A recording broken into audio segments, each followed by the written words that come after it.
Yeah, it does. Yeah, that is a challenge, I promise you. Yeah. I drove a truck for my brother Troy there for about 5 or 6 years, and then I Right. bought my own trucks, and that was definitely a challenge. Yes, sir. Yes, sir. Yes, sir. Yes, sir. Anybody's there for something like that is a challenge. You know, I think as you think of in your life growing up as a boy, the challenges, I mean, you know, one of my faults are I've never been real competitive. Yeah. Okay, I'm just not like that. Yeah. I'm thinking, well, go ahead and win if you want to. Okay, you know what I mean? I don't Not know. me. I know. And see, my kids are not like my kids now. If we play a game at Christmas, Oh yeah. it's a fight. You've been there, okay? Yeah. You've been there. Charlie's been with us at Christmas. And we do Chinese Christmas, and I'm telling you something. They'll take something. They take stuff away from my mom and dad. Their grandkids do. would. They don't care. Okay, it's competitive. Yeah. Okay, like we need anything. Okay, Yeah. but I mean, I don't know. I'm not. I just never have been real competitive. Against myself, I may a little bit. That's why when I go bowling, I'm pretty good the first 2 games. Yeah. But then I go downhill because I sort of lose interest. But I mean, you know, and I never have a. That's like I know I listen to things I can't think of those challenges when you're a boy, and the stuff that we all have these different challenges. That we went do. through. Yep. And senses and feelings of insecurity. And things that we go through. Yeah. And I think how when you talk about as a boy, the time you spent by yourself Yeah. began to build that character, a different type of character Yep. in you, didn't it? Yeah, it did, you know, and cause I did most of my stuff myself. Right. I mean, I'd take off and ride my bicycle up to Pounding Mill. I'd fish all the way through by myself, you know. Yeah. I just done it by myself. Yeah. And I'd go hunting, just like a hunting on Sunday deal. I was Yeah. by myself. I was 8 years old, Right. 8 or 10, somewhere in that area.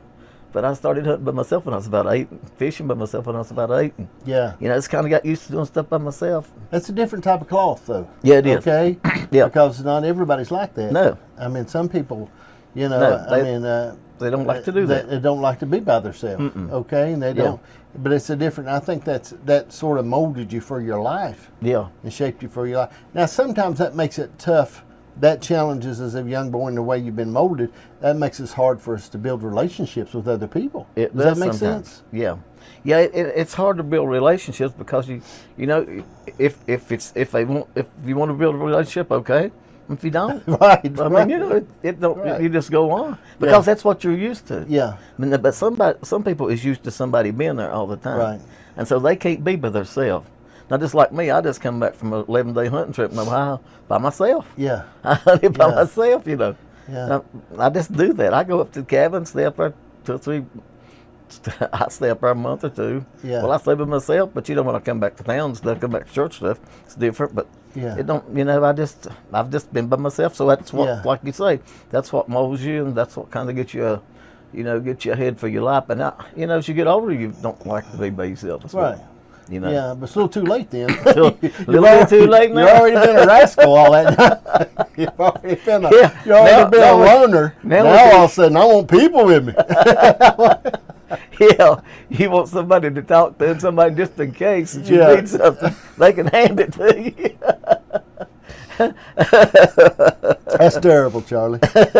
You know, and I know people that you can live your life by yourself. Yeah. Because I tell you something when we talk about it, and let's talk about this just a little bit. When we talk about challenges, when you're spending so much time alone, and then you have to. What happens is if you're with people and you're around people, then you got to be able to you got to serve them. Yeah, you got to. Okay, and when you get used to doing this, I don't know if this makes sense. When you get used to just serving yourself, and you got to go the other route, that makes it hard. Yeah, you have to start looking out for somebody else. Yeah. To make sure everything's gonna be okay with them too. You know. Yeah. It's kind of different. You know, I can do that. Right. I can do that. If somebody does go with me, I'll make sure that they, Right. that everything's good and everything. I can adapt to either way. You know. So that's kind of the way I've been about most of my life. I can adapt to it, and Yeah. you know, adapt. When you adapt, you got to. Sometimes you just got to be able to adapt to different situations. Yes, sir. You know, I guess that's where Paul said, "In whatever state I'm in, I've learned to be content." You know, so here we go. Yeah. I guess you just got to learn sometimes. Whatever yeah. where you're at, you know, you can. There's a time that you can do stuff, and you know, you can just do it. You just gotta buckle down and say this is the way it's going to be. Right. And you know, I've always tried to have me a set way to go. You know, if I wanted to do something, I had it set up to where I could go that way and do that way and do it. Yeah. You know, so Yeah. you know, I wasn't planning for it, but if you don't want to, I mean, if I want to be around somebody, I can get along with that too. Yeah.